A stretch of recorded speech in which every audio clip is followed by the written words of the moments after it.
도마복음 말씀 101번을 읽겠습니다. 예수가 말했다. 대과로 안에 있어요. 그 의미는 전에 말씀을 드렸겠죠. 자기 아버지와, 여기는 아버지가 나와, 어머니를 나의 길에서 미워하지 않는 자는, 이 부모죠. 부와 모, 미워하지 않는 자는 내 제자가 될 수 없다. 이거 우리 복음서에서 많이 들었죠? 네.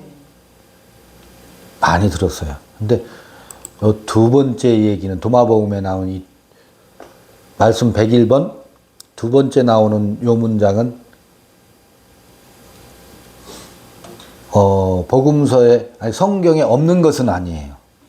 봐요. 뭐라고 나오냐면 자기 괄호 해놓고 아버지와 어머니를 나의 길에서 사랑하지 않는 자는 내 제자가 될 수 없다.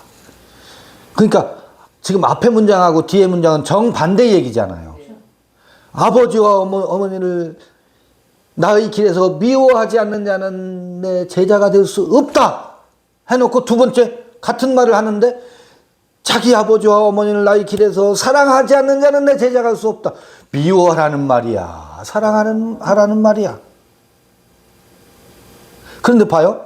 십계명에 부모를 공경하라가 나오잖아요. 근데 성서에 이 도마복음 말씀 101번의 두 번째 문장이 없는 게 아니라고 있어. 그런데 복음서에 부모와 처자를 미워하지 않는 자는 능히 내 제자가 될 수 없다라는 말이 있지요. 그런데 부모와 형제를 사랑하지 않으면 내 제자가 될 수 없다. 요 얘기는 그 복음서에 이어서 나오는 게 없잖아요. 도마복음에 있어요. 자, 그러면 그 다음에 끝까지 왜냐하면 나의 어머니 점점점은 그 텍스트가 훼손돼서 잘 그 활자가 제대로 안 보여서 점점점 뭔가 글씨는 있어. 점점점으로 혹은 괄호로 표시해 놨잖아요. 그런 경우에요. 나의 어머니. 그럼 앞에 어머니와 아버지 얘기 나왔으니까 아버지가 순서가 뒤로 나오는 건 이상하긴 하지만 짐작컨대 아버지일 수도 있겠다. 그 점점점 속에. 나의 어머니. 그러나 참으로 그녀는 나에게 생명을 주었다. 이렇게 되어 있어요. 그래서 101번만을 띄워놓고 읽으면 이게 무슨 말이야. 왜 한 문장에서 중원, 부원을 하고 있어? 앞에서 이렇게 말하고 뒤에서 왜 또 그 말을 뒤집어? 이렇게 볼 수 있는데 우리는 지금 도마복음을 99번도 읽고 100번도 읽고서 101번을 읽잖아요. 그러면 자기 아버지와 어머니를 나의 길에서 미워하지 않는 자는 내 제자가 될 수 없다 할 때의 어머니와 아버지는 어디에 있는 어머니와 아버지예요? 문 밖에 있는 어머니와 아버지라고. 엑소. 그러면 두 번째, 자기 아버지와 어머니를 나의 길에서 사랑하지 않는 자는 내 제자가 될 수 없다의 그 어머니와 아버지는 어떤 어머니와 아버지예요? 아버지의 뜻대로 행하는 자가 나의 부모요, 형제요, 자매다라고 부모의 개념을 앞에서 바꿔놨잖아. 아, 이거는 문 안에 있는 아버지의 뜻대로 행하는 자를 새로운 부모로 설정을 하고 있잖아요. 그들을 뭐하지 않는 자는, 사랑하지 않는 자는 내 제자가 될 수 없다. 왜냐하면 어머니 점점점점, 여기 점점점 부분은 굳이 상상력을 동원하지 말고 없는 대로.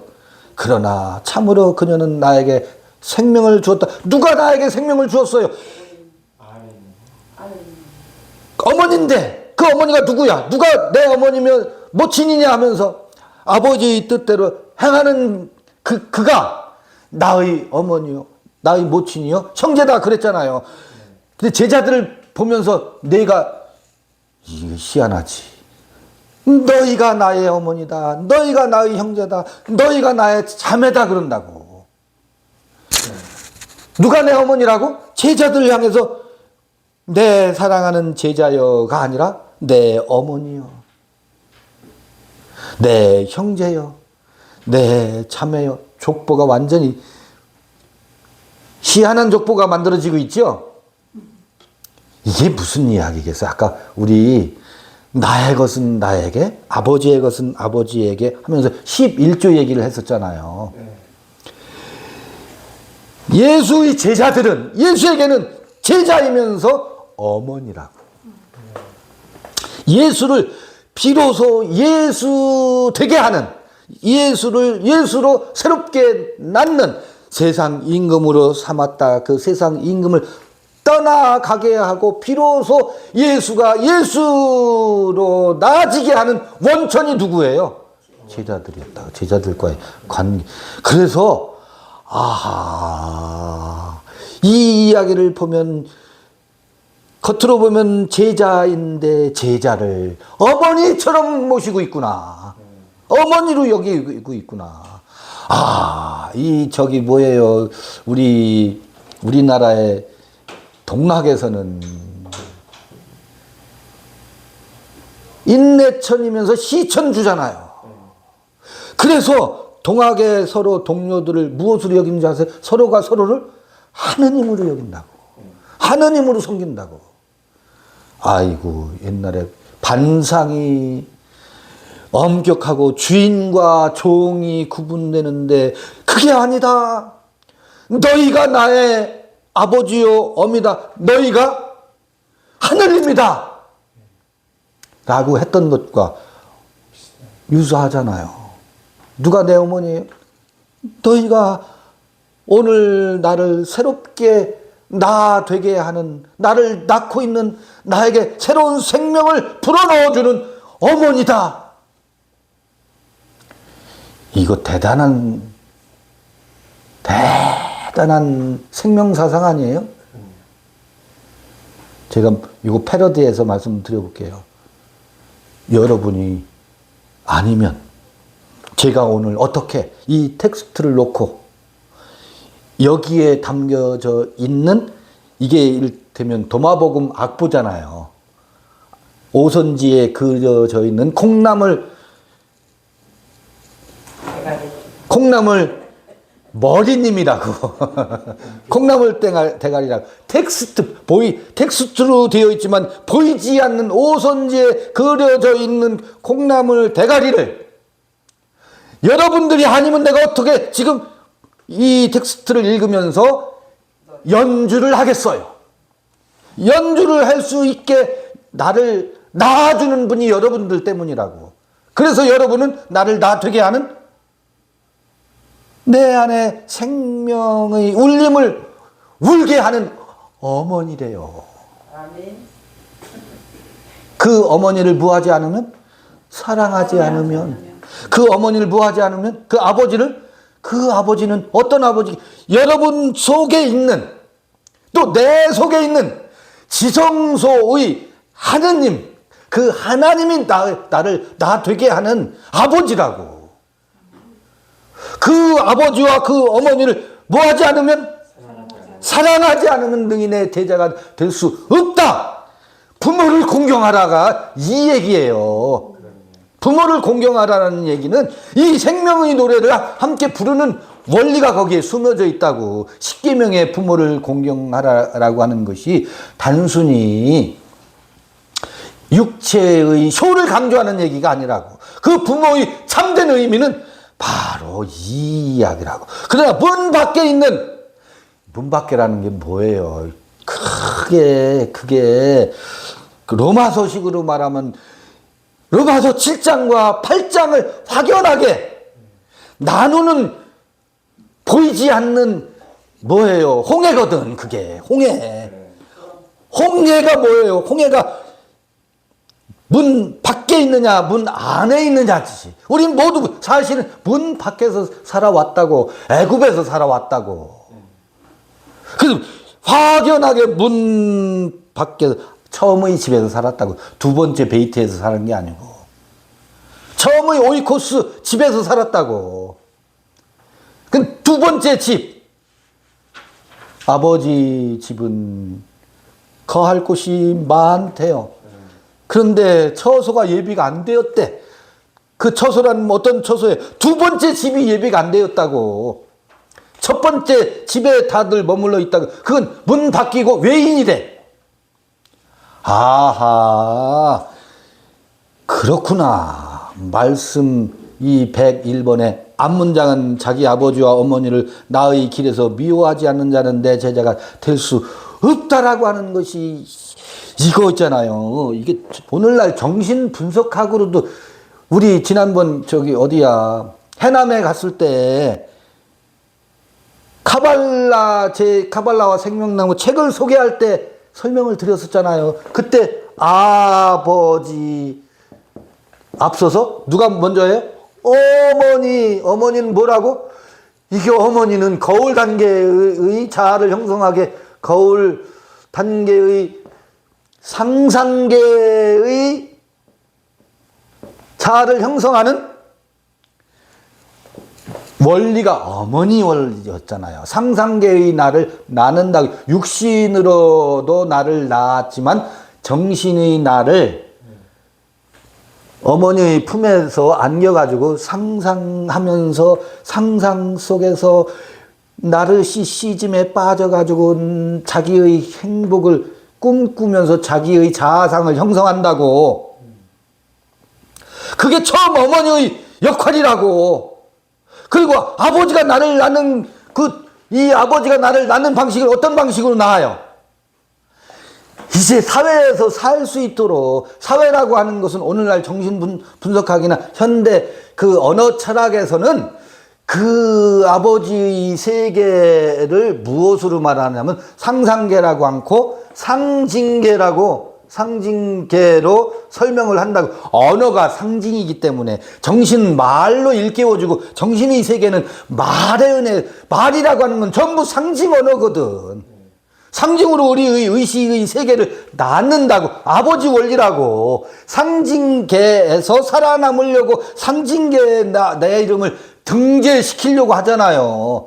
등록시키려고 한다고. 그래서 상징계 이 사회에서, 그 마을에서, 그 동리에서, 이 사회에서 내 이름이 등록된다고. 어떤 나로? 이러이러한 나로.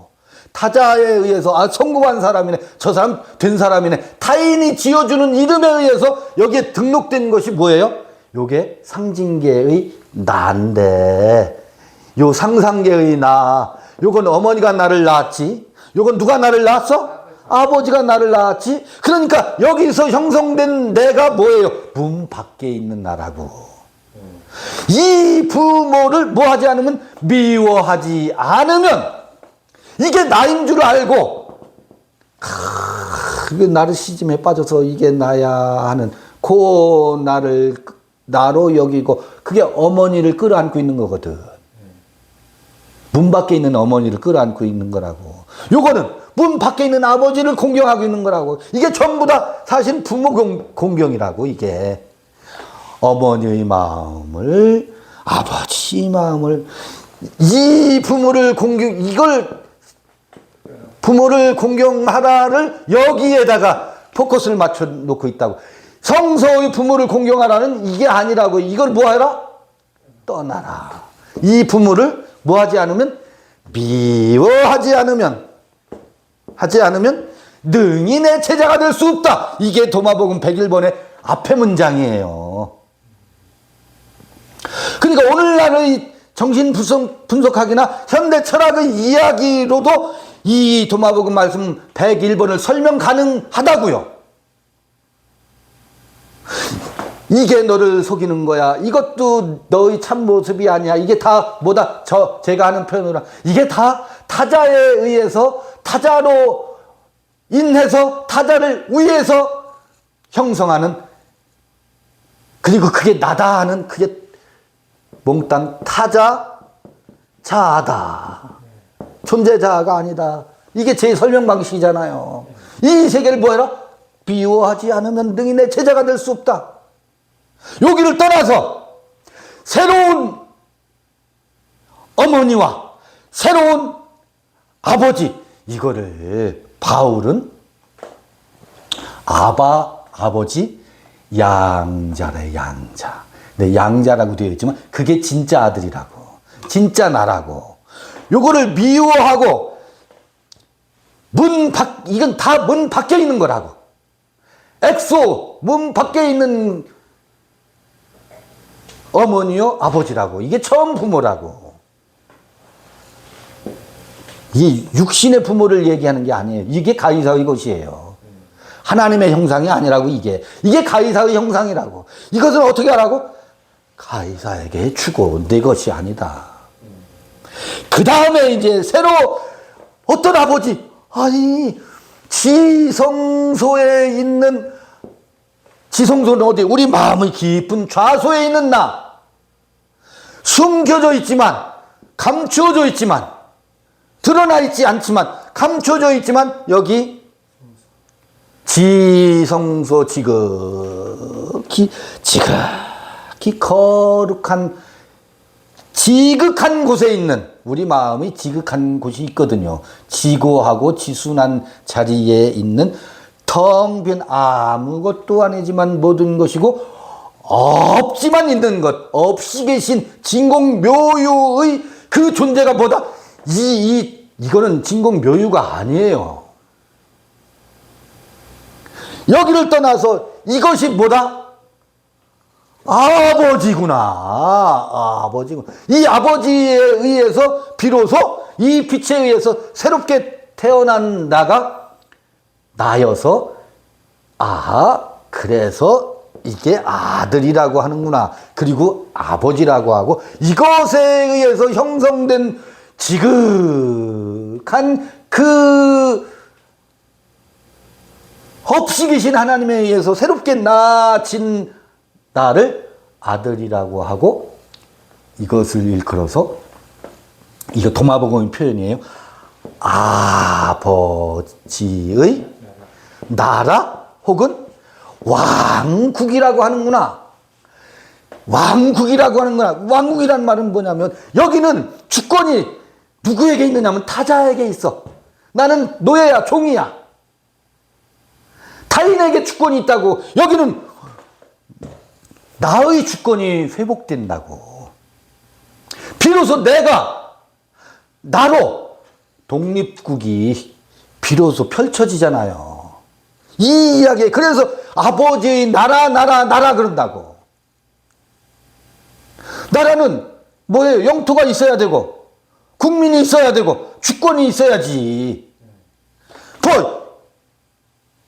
여기 영토는 뭐예요? 내 마음의 영토, 이 모든 게 나의 영토지. 내가 머물고 있는, 아까 베이트 했는데, 이 베이트는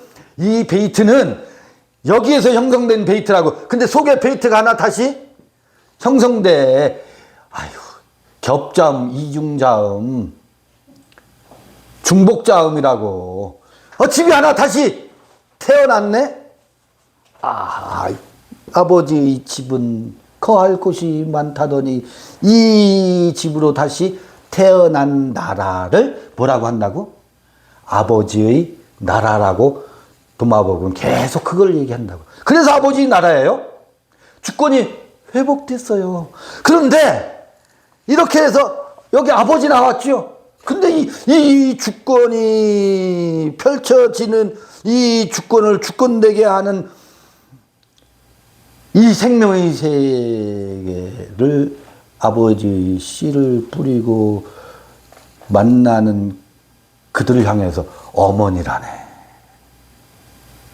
그래서 부와 모와 또 이를 형제요 자매라네.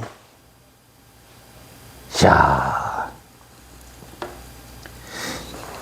여기서 내가 나로 태어났는데 이것에 의해서 내가 나로 자라고 더더욱 내가 나로 굳건하게 세워져 가게 하는 여기서는 말을 이렇게 해야 돼요. 아버지 날 낳으시고 어머니 날 키우시고. 사실은 어머니 날 낳으시고, 아니 근데 사실은 아버지가 나를 낳으신 거라고 하는 우리말에도 그 있잖아요. 아버지가 날 낳았지.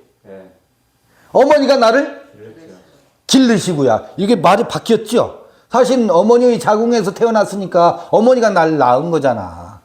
사실은 여기서는 아버지가 나를 키우는 거고, 상상계에서는 어머니가 키우지만 상징계에서는 아버지가 나를 키우잖아요. 그래서 어머니 날 낳으시고 아버지가 날 키우시지만 생명의 세계에서는 이게 바뀌어. 아버지 날 낳으시고 어머니 날 키우시고. 그래서 그 말이 맞아. 우리 노래 그 말이 맞아. 생명의 세계를 노래하고 있어요. 가사의 순서를 보면. 이상하다. 어떻게 아버지가 날 낳았다고 그러지? 근데 생명의 세계는 아버지가 나를 낳았더라고. 어머니가 나를 기르시더라고. 그래서 여러분 나의 어머니입니다. 나를 기르고 있는, 길러주시는. 야, 이게 사랑의 원리구나. 누가 누구를, 이게 서로가 서로를 무엇으로 대하는, 어머니요 아버지로 대하는, 다른 말로 하면 하나님으로 대하는 원리가 여기에 있구나. 이 생명의 세계가 열려야 사랑의 세계가 열리는구나. 말로 사랑은 아무나 하나가 아니라 사랑은 아무나 하는 거예요. 이렇게 되어야 그 사랑의 세계가 열리지. 사랑은 하는 게 아니고 사랑의 세계가 열려서 와줘야 돼. 실제로 그래서 실제계가 아닌가요?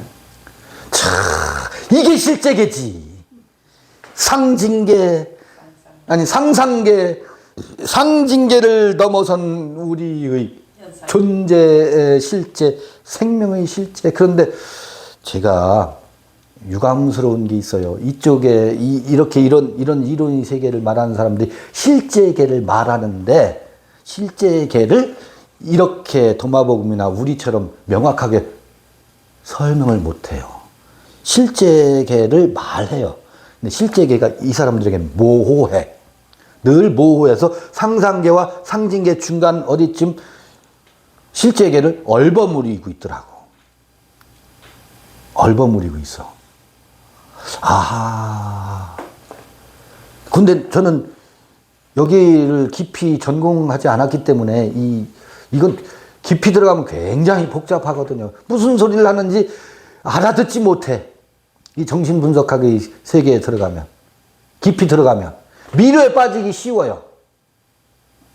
이게 실제계예요. 이게 실제계의 이렇게 생생한 생명의 그 실제계에 대해서 우리가 어느 토론할 기회가 있으면 이들에게 우리에게 보여지는 실제계는 이렇지 아니한가라는 토론의 기회가 주어지면 서로가 이 현대의 이 지성계에 교류가 될 수 있지 않을까 싶은 생각이 들어요. 그들에게 힌트를, 저도 이런 그들의 분석 방식에 힌트를 얻어서 지금 이렇게 표현하고 있잖아요.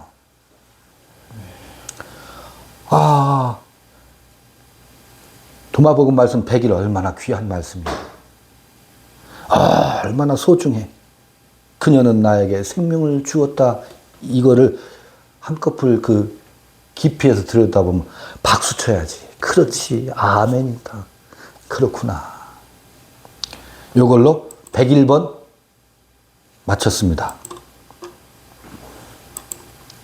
네, 일단 마무리하겠습니다. 좀 쉬었다가